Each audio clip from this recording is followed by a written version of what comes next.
Bom, o que é teologia? Teologia, o que é teologia? Vamos começar assim. O que é teologia? Muitas pessoas falam sobre teologia, existem até alguns conceitos equivocados de teologia. No nosso seminário, nós temos uma disciplina específica sobre teologia, introdução à teologia, porque a teologia, a questão do entendimento teológico é muito vasto. A palavra teologia vem de dois vocábulos gregos, não é? Dois vocábulos gregos, a saber, theos, se você quiser repetir, theos, eu estou aqui olhando no Instagram, theos, que é Deus ou divindade, não é? Deus, theos, é um termo geralmente usado no mundo antigo para seres que têm poder ou conferem benefícios que estão além da capacidade humana. Em traduções, o termo com maiúscula refere-se a uma divindade específica, no caso, comumente, ao Deus de Israel. Deus de Israel em oposição a outras, assim chamadas deidades. Lá em Gálatas 4:8, você vai encontrar um texto se referindo a isso. Nós vamos ver que a palavra theos, na filosofia, se referia a qualquer deidade. A palavra teologia não foi cunhada no cristianismo, foi cunhada na filosofia.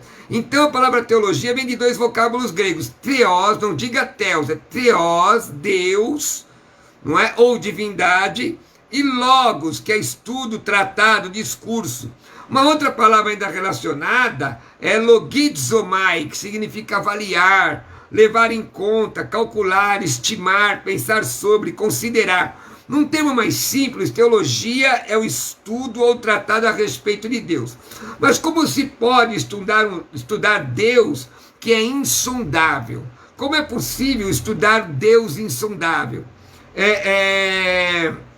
Eu quero louvar a Deus pela alma de Deus aqui que está nos ajudando, compartilhando aqui, não é? Estou ligado aqui no Instagram também. Pessoal do Instagram, Deus abençoe. Como é que eu posso estudar um Deus insondável? Se Deus é insondável, como pode estudar a Deus? Então, é o estudo daquilo que Deus revela. Há muitos anos atrás, na verdade, no milênio passado, eu escrevi a minha definição de teologia. Qual é a minha definição de teologia? Teologia é o estudo sistemático, progressivo, minucioso e exaustivo no que concerne a todas as coisas relacionadas com a divindade, sejam passadas, presentes ou no porvir, que não alteram a palavra revelada, com o intuito de levar o estudante a uma experiência real e pessoal com seu Deus, bem como conhecimento e prática de toda a vontade de Deus para a sua vida. Lá nos idos de 1994, quando eu terminei o meu bacharelado, né, na sequência fui fazer o mestrado, eu escrevi esta definição daquilo que eu entendo que seja teologia. Agora, existem definições inadequadas sobre teologia, né? O que é teologia? Existem definições inadequadas acerca da teologia. Por exemplo, ciência da religião. Teologia não é a ciência da religião, né? A ciência da religião a palavra ciência vem do grego gnosis. Aí está o professor Fábio aí que deve estar me acompanhando. Gnosis é conhecimento. O verbo é gnosco, não é? Eu conheço. Gnosco, gnosqueis. Gnosquei, gnoscomen, gnoscrite, gnosco-se é a flexão. Eu conheço, tu conheces. Então, ciência é conhecimento. E a religião, do latim religare, que significa ligar o homem a Deus. Bem, ciência da religião não é teologia, porque a ciência da religião pode estudar qualquer religião, não é? Então existem algumas considerações equivocadas. Nós temos aí, se você for um dos meus alunos, você vai estudar, logo na primeira matéria de qualquer um dos nossos cursos à distância, as locuções latinas com relação à teologia. Vai estudar a origem e o desenvolvimento da palavra, a origem histórica e o desenvolvimento da palavra teologia. Vai estudar o que é teologia no grego clássico, o que é teologia no estoicismo, o que é teologia no cristianismo patrístico, qual é a visão teológica, o que é teologia bíblica, teologia após Abelardo, teologia como termo genérico, o que é teologia para a mente religiosa, tudo isso logo na primeira matéria de qualquer curso nosso. Vai estudar também nessa primeira matéria o que é teologia e ciência, teólogos e sua teologia, metodologia teológica, teologia modernista, bases fundamentais da teologia, o que é uma teologia calvinista, luterana, paulina, arminiana, wesleyana, bartiana, natural, católica, tudo isso, porque o escopo da introdução à teologia é muito amplo, não é? É muito amplo. Vai estudar o que é teologia natural, histórica, bíblica, prática ou ética, pastoral, exegética, sistemática, as 10 disciplinas de teologia sistemática, sabendo o que é, qual a diferença de teologia dogmática e teologia sistemática. Qual é a diferença de teologia dogmática e teologia bíblica? E teologia bíblica. Pessoal, olha, nossa equipe está postando aí nos canais, e eu quero agradecer muito a ajuda, o nosso canal do YouTube. Tudo que eu colocar aqui vai para o canal do YouTube, e eu gostaria que vocês se inscrevessem no canal, e não somente se inscrevessem no meu canal do YouTube, mas também acionassem as notificações e curtissem os vídeos que eu coloco lá, porque nos ajuda muito, ok? Nos ajuda muito. Bom, mas né, essa questão da teologia, vamos estudar fontes da teologia. Por exemplo, nós temos algumas fontes da teologia. A natureza, a Bíblia Sagrada, o misticismo. Dentro do misticismo temos o misticismo falso e verdadeiro, o racionalismo, teologia e fé, por exemplo. O que vem primeiro, a teologia ou a fé? Né? Estudo teológico ou a fé? O que é que vem primeiro? Tudo isso na primeira matéria de qualquer curso à distância nosso. Tá? Nós temos aí teologia e revelação, teologia e doutrina, propósito da teologia, correntes teológicas, o que é epistemologia? Epistemologia é a teoria do conhecimento. Então, nisso, ramos principais do conhecimento humano que auxiliam no estudo da teologia: história universal, arqueologia, etnologia, filologia comparativa, ciência da religião comparativa, filosofia, psicologia, estética, ciências físicas, estatística. Então tudo isso, irmãos, em qualquer curso nosso você aprende. Eu dei uma definição rápida do que é teologia. Já tem uma pergunta da Cíntia Lira. Se você quiser deixar as perguntas aí, você pode colocar as perguntas aqui no Facebook mesmo, e também colocar as perguntas aqui no Instagram, que eu vou responder as perguntas com a ajuda de Deus, vou ajudando os irmãos respondendo as perguntas, mas você viu aí uma pequena introdução à teologia. Interessante que você pode aprender muito somente com essa matéria introdutória, muito mesmo. E eu tenho certeza que essa matéria introdutória vai ajudar ao irmão e vai ajudar a irmã. Tá bom? O Douglas pergunta aqui: como explicar a Trindade de forma simples? Legal. O Douglas está aqui no Instagram, e de forma simples é disciplina de teontologia.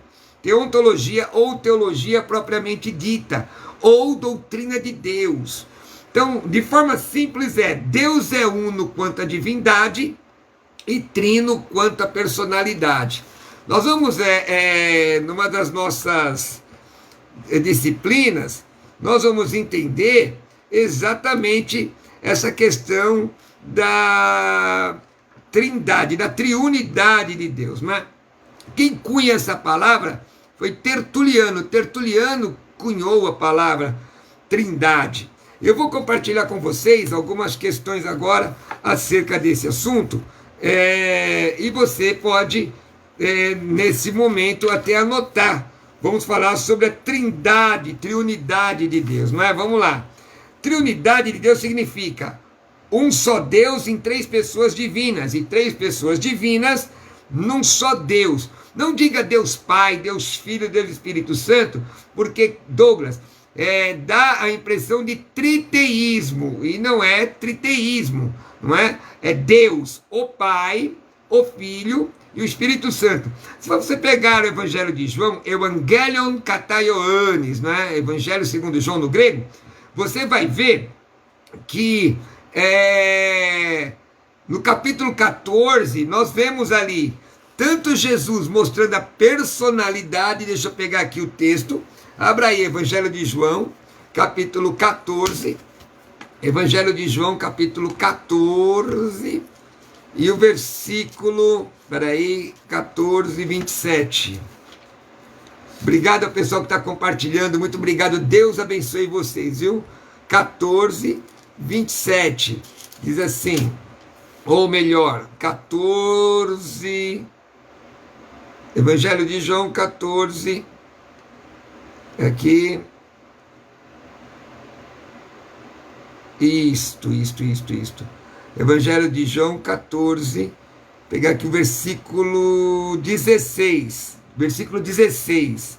eu vou pegar o texto grego também, aqui ó, Novo Testamento grego, tá? Vou ler esse no Novo Testamento grego, 14, 16, explicar aqui para vocês, né? 14, 16, aqui, isso, diz assim, Kago erotesoton patera kai alon parakleton, e o texto em português diz, eu rogarei ao Pai, e ele vos dará outro consolador. A palavra outro é alon. Alon é da mesma espécie. Neste texto, Jesus está demonstrando personalidade. Ele diz, eu rogarei ao Pai, e ele enviará outro da mesma espécie, outro consolador. A palavra outro aí é diferente daquilo que aparece em Gálatas 1,6, que fala heteros, que é de tipo diferente. Se alguém pregar outro evangelho, de tipo diferente. Aqui é da mesma espécie. Mas é interessante que Jesus mostra a essência já no versículo 6. Disse-lhe Jesus, né? Legue eu tu, Jesus, ego em mim, rerodós, cai realete, e cai rezoe. E aí ele diz, ninguém vem ao Pai senão por mim. Ele não diz, ninguém vai ao Pai. No versículo 4, diz, e eu quando for vos preparar lugar, voltarei, vos receberei para mim mesmo, para que onde eu estou, presente no indicativo ativo, se referindo ao céu, estejais vós também. Vocês, um dia vão estar lá, mas eu estou. Está falando com relação à essência, tá? Então, Deus é uno quanto à divindade, e ele é trino quanto à personalidade, isto é, o Pai, o Filho e o Espírito Santo. A palavra trindade ou triunidade não existe, na verdade, na Bíblia, mas as três pessoas divinas aparecem em toda a Bíblia, desde as primeiras páginas. Veja aí, Gênesis 1, está lá o Fábio, não sei se o professor Fábio está ligado aí, capítulo 1 de Gênesis, diz, Bereshit bara Elohim, no princípio do nada, um Deus plural, e aí o verbo já vem no singular, não é? Criou do nada os céus e a terra. E aí você encontra também em Apocalipse 22, 3 e 17. Bom, nós temos muito que falar sobre triunidade. As três pessoas são chamadas Deus, o Pai é chamado Deus, 1 Coríntios 8, 6, Efésios 4, 6, o Filho é chamado de Deus, João 5, 20, Isaías 9, 6, Hebreus 1, 8, o Espírito Santo também, Atos 5, 3 e 5, não é? E nós temos você vai estudar teontologia, vai estudar cristologia e pneumatologia, e vai aprender que os atributos incomunicáveis, não é? Que são os omnis, O-M-N-I-S, os omnis, se apresentam nestas três pessoas. Então Deus é uno quanto à divindade e trino quanto à personalidade. O Eliseu está dizendo, Eliseu Antônio Gomes, está dizendo, creio na existência da Trindade, o Pai, o Filho e o Espírito Santo, como sendo um único ser, mas não encontro um texto que apresente uma forma narrativa de sua ação.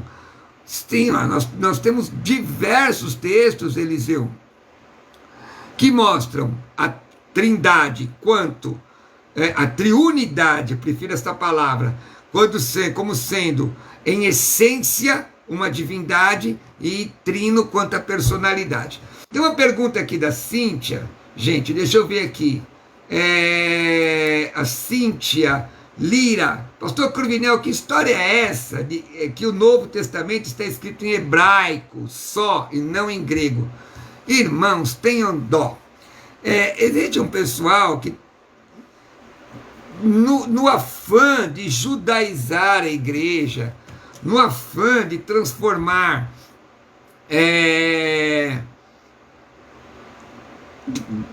quase de que atribui uma certa mística ao judaísmo, até a língua hebraica, faz essa defesa, mas isso não tem fundamento. Porque, vamos lá, primeiro, Gálatas 4:4, vamos lá, Gálatas 4:4, vem comigo, pessoal. Gálatas 4:4, é um dos textos que eu acho interessante, não é? A pergunta dela, pastor, que história é essa que o Novo Testamento está escrito somente em hebraico só e não em grego? Bom, primeiro, Gálatas 4:4, vindo, porém, a plenitude do tempo, Deus enviou seu filho, nascido de mulher, nascido sob a lei. Deus enviou seu filho, nascido sobre a lei. O pastor Leonardo está dizendo, pastor, esse Novo Testamento grego, onde eu compro, você pode comprar, pode procurar lá com o pastor Elias Soares, provavelmente ele tem um material bom lá, tem até um Novo Testamento que eu tenho aqui, que eu comprei na mão dele. Bom, Gálatas 4:4, a Bíblia diz, vindo a plenitude dos tempos. Que plenitude é essa? Que plenitude é essa? Plenitude dos tempos. 3 circunstâncias foram preponderantes para que o Messias tabernaculasse. Em João 1:1 diz assim, enarren rologos, kai rologos, en proston theon, kai theos en rologos. No princípio era a palavra estava com Deus e a palavra era Deus. Ser Deus ali, no caso, embora seja um substantivo, era um substantivo adjetivado. Aliás, na palestra de sábado eu vou explicar isso.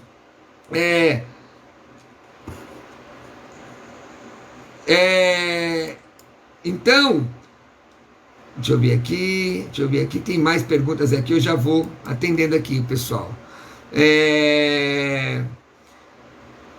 Um adjetivo substantivado, então a palavra era Deus. Aliás, um substantivo adjetivado, a palavra era Deus. O texto diz que ele tabernaculou, quer dizer, fez morada, encarnou. Mas quais foram as circunstâncias que facilitaram isso? Bom, as circunstâncias são 3. Primeiro, uma circunstância religiosa, que era o judaísmo, que depois da diáspora, os judeus foram espalhados e divulgaram através da sua fé o monoteísmo, teísmo, uma crença em um único Deus, o Shemar, ouve Israel, o Senhor nosso Deus é o único Senhor. Uma outra circunstância era política, que na verdade o Império Romano abre fronteiras, a tal da Pax Romana, PAX, Pax Romana, que possibilitou o livre acesso de missionários pelo Império, de uma forma, com uma certa perseguição, mas por conta dessa hegemonia do Império Romano.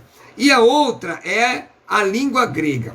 Eu estudei grego na USP do Ático Bizantino, meu professor doutor Henrique Graciano Muratio, que em 1996, se não me falha a memória, eu estudei lá, fazendo grego clássico do Ático Bizantino, e o grego do Novo Testamento é o grego koiné, ou comum, também chamado de grego helenístico,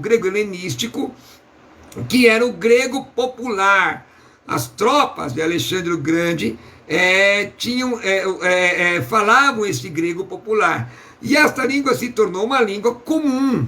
É provável que o Evangelho de Mateus tenha sido escrito em aramaico, mas o Novo Testamento foi escrito em língua grega, em grego. Eu não sei de onde esse pessoal tira estas informações, que são informações equivocadas, tá ok? Tá respondido?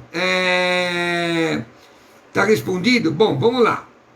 O Leonardo Reis diz: a salvação, salvo uma vez, salvo para sempre. Olha que pergunta legal.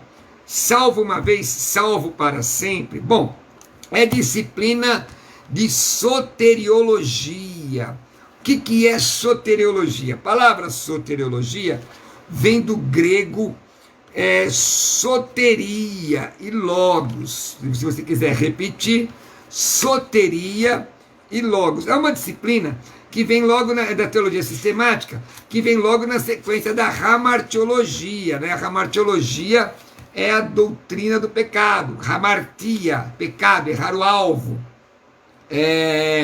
Então a soteriologia é a doutrina da salvação. Soteria também é chamada de também significa saúde, né? Soteria. Por isso que eu fico preocupado com muito crente necrosado que tem por aí. E nós temos aí, se você estudar comigo no nosso seminário, em qualquer um dos nossos cursos à distância apostilados, vai aprender qual a diferença de soteriologia objetiva e soteriologia subjetiva. Pastor, em qualquer curso eu aprendo isso.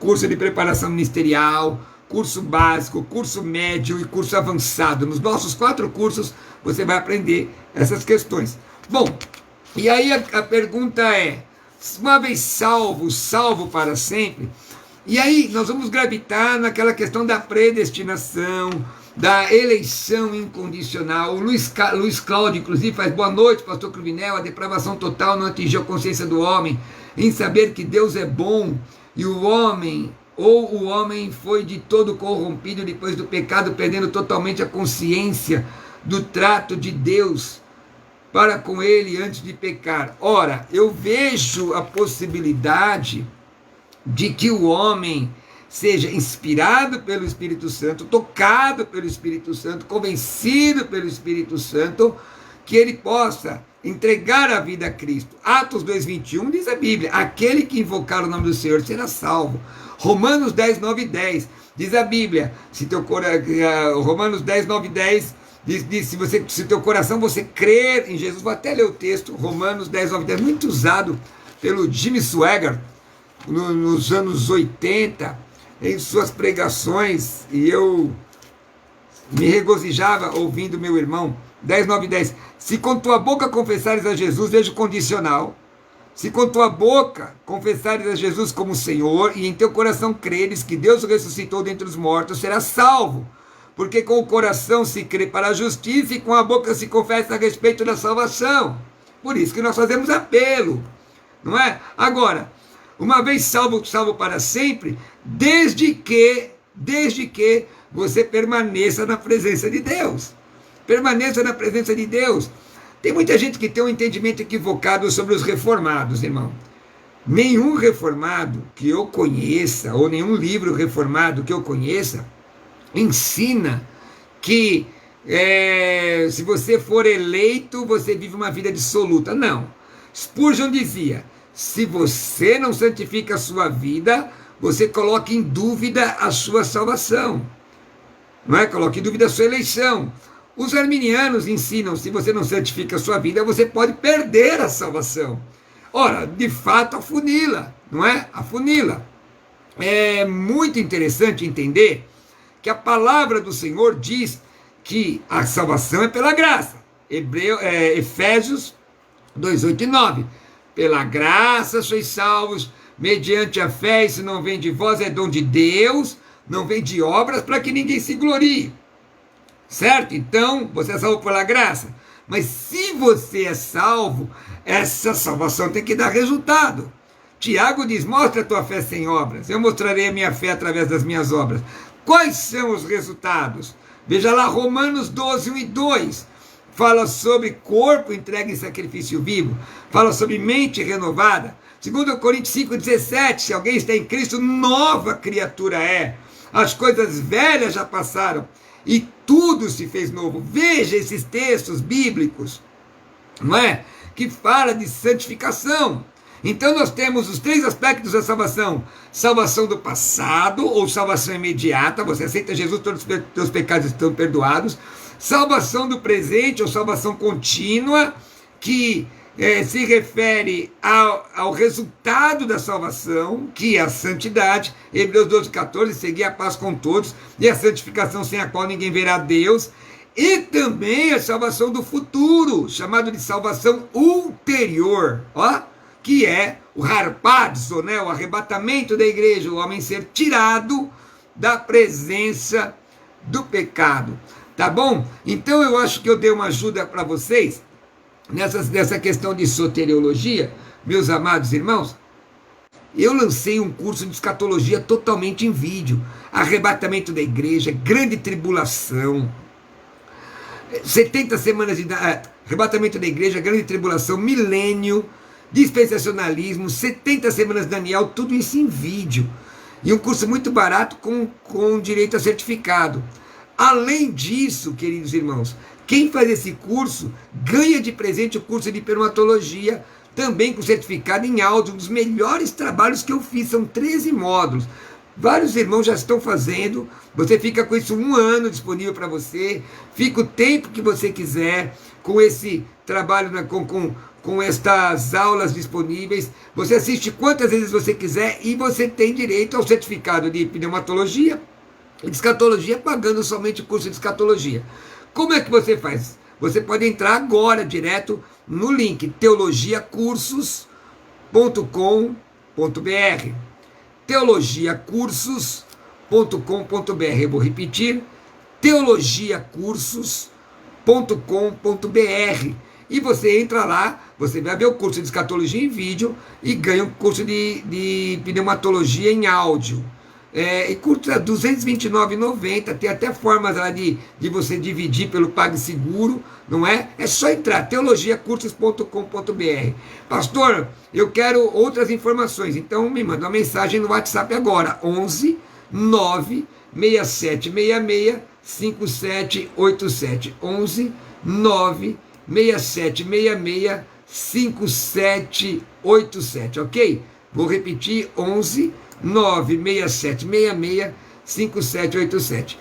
Aqui no Instagram tá a Carol, diz: a paz do Senhor, os que participarão do juízo final para a condenação vai sair do inferno e ir até o céu sem sentir dor naquele momento para o julgamento e depois é lançado no lago de fogo.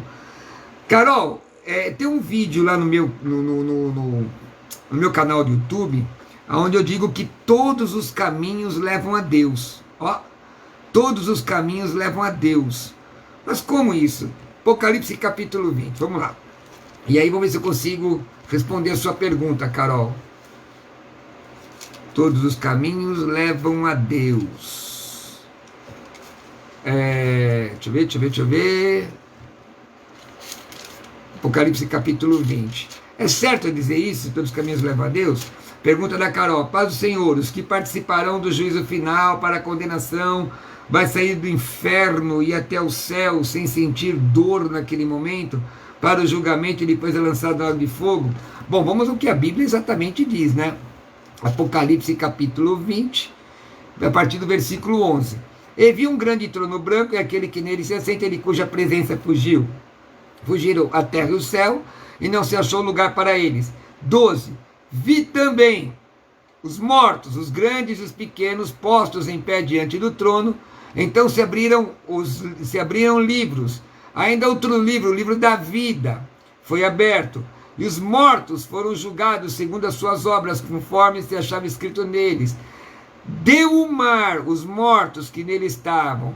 A morte e o além entregaram os mortos que nele havia, e foram julgados um por um, segundo as suas obras. Então a morte e o inferno, isso aqui é uma figura de linguagem, tá, gente? Tá? A palavra morte aqui está na tos. E o inferno foram lançados para dentro do lago do fogo. Esta é a segunda morte, o lago de fogo. E se alguém não foi achado escrito no livro da vida, este foi lançado para dentro do lago de fogo. A Bíblia, o texto não está falando de dor alguma, mas é óbvio que esta eternidade será uma eternidade de sofrimento. Quando eu digo nesse texto, todos os caminhos levam a Deus, porque a Bíblia diz assim, ó: o Espírito volte a Deus que o deu.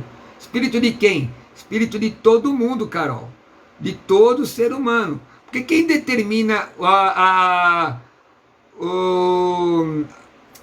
Quem determina qual é o destino final do ser humano? É Deus. É Deus que determina o destino final de todo ser humano. E o Espírito volte a Deus que o deu. O Espírito volte a Deus que o deu. O Espírito volte a Deus que o deu. E aí o texto diz, não é?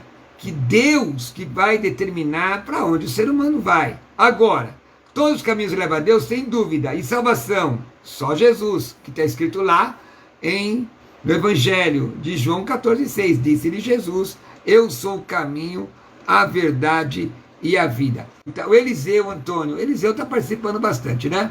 Eu havia perguntado sobre o significado do termo apóstata. Tem o sentido de alguém que abandonou algo? Sim. Sim. A palavra apóstata, a primeira epístola de Paulo a Timóteo 4,1, apostatar. Gente, Eliseu, depende do contexto. No conceito geral, apostatar é cair, ou deixar, abandonar. Alguns apostataram da fé. Porém, lá aos Tessalonicenses, o texto fala aos Tessalonicenses, uma apostasia que não é a mesma apostasia de primeira epístola de Paulo a Timóteo 4,1. É por isso que é importante, quando nós interpretamos a Bíblia, queridos irmãos, interpretá-la, pegar o texto, não somente no sentido lexicográfico, Eliseu, está lá no léxico, né? Mas o que o termo significa dentro do enunciado, o sentido da palavra, o significado da palavra dentro do texto. Semântica, significado do termo dentro do enunciado. O que ele significa? Porque aos Tessalonicenses, a apostasia ali não é do sentido pejorativo que está lá na primeira epístola de Paulo a Timóteo, capítulo 4, versículo 1. Apostatar, cair da fé, ou abandonar, ou deixar, né? Deixar. Então, obrigado aqui, a Alma colocou a pergunta, obrigado, Deus abençoe. Nesse sentido, o termo de 1 Coríntios 4 é pejorativo, cair da fé, deixar a fé. Mas no texto de Tessalonicenses, eu preciso lembrar aqui agora, é sair, não é? Então, nós temos que entender qual é o sentido que a palavra dentro do contexto. O que é paralelismo real, paralelismo verbal? Qual a diferença de paralelismo real e paralelismo verbal? Qual a diferença? Ou chamado também de referência real e referência verbal. Gente, Jesus abençoe, Deus guarde cada um de vocês, falta 2 minutos. Muito obrigado aos irmãos que me ajudaram, muito obrigado ao pessoal que me deu apoio, nossa equipe. O Senhor abençoe a cada um de vocês. Fiquem com Cristo, fiquem na paz do Senhor. Deus os abençoe.